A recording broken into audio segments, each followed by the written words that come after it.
nous allons réaliser est un quilting droit. Si vous avez, mais ce n'est pas obligatoire, vous pouvez utiliser un pied transporteur ou le dispositif de transport qui est parfois disponible sur certaines machines. Ceci a l'avantage d'entraîner à la fois le tissu de fond et le tissu du dessus pour une meilleure couture. Nous allons réaliser des lignes parallèles. Vous avez la liberté d'utiliser un espacement plus ou moins serré. Plus l'espacement sera serré et plus on risque de tendre le tissu. Si c'est votre premier quilting, choisissez plutôt un espacement large, par exemple 3/4 de pouce ou même 1 pouce. Et vous pouvez pour cela soit tracer des lignes parallèles au premier trait que vous avez réalisé, soit utiliser un guide-bord que vous allez positionner en fonction de la largeur souhaitée. Ce guide-bord aura l'avantage de servir de repère pour faire vos lignes parallèles. Enfin, au niveau du fil, choisissez un fil un petit peu épais quand même et résistant. Et en longueur de point, je vous conseille aussi une largeur de point espacée, par exemple 3,5. Vous allez rouler de cette manière proprement le kilt sur toute sa longueur pour éviter les tensions et les torsions. Et vous allez tout doucement commencer la première ligne parallèle.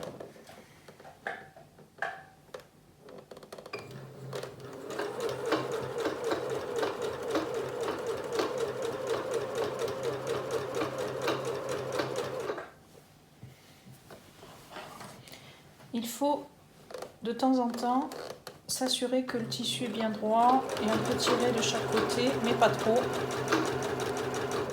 pour que ce soit le plus plat possible. Évitez les plis.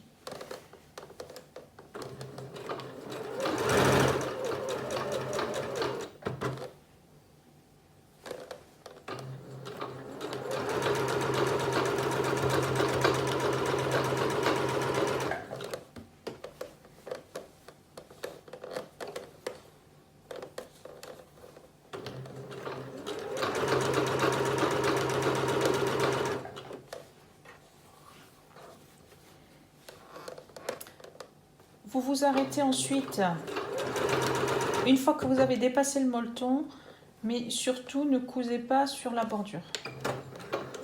Un point d'arrêt.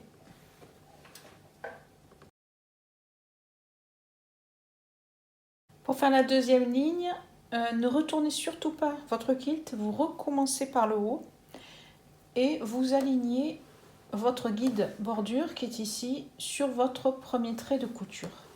Et ainsi de suite, vous faites des lignes parallèles qui vont se déplacer vers la droite.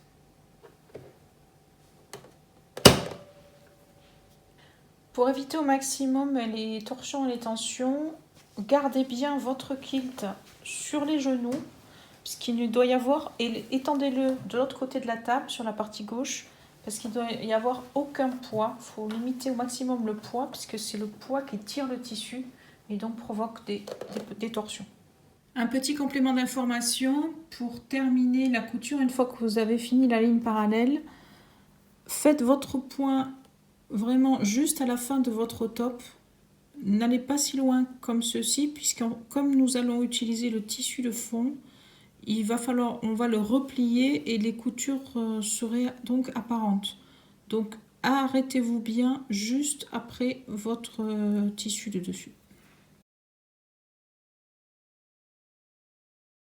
Une fois que vous avez enchaîné plusieurs lignes parallèles, vous pouvez faire des variations en ajoutant un espace plus large. Il suffit de décaler votre guide, comme par exemple ici, où vous voyez les 3 dernières sont un peu plus espacées. À mesure que vous allez avancer vos lignes, vous verrez qu'il y aura toujours un petit décalage avec des lignes qui ne sont plus du tout perpendiculaires en motif. Donc n'hésitez pas à réajuster, soit dans les zones de blanc, soit par exemple ici, vous voyez, on a sur cette partie-là,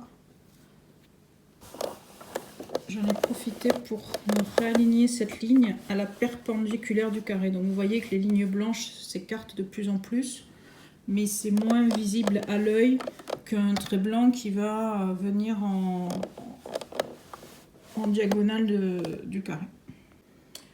Il arrive parfois que le tissu plisse aussi également, comme par exemple ici. Donc pour rectifier un petit peu, vous pouvez découdre quelques points, toute cette partie là, vous replaquez votre coton et avec un point le plus large possible vous repassez sur la ligne.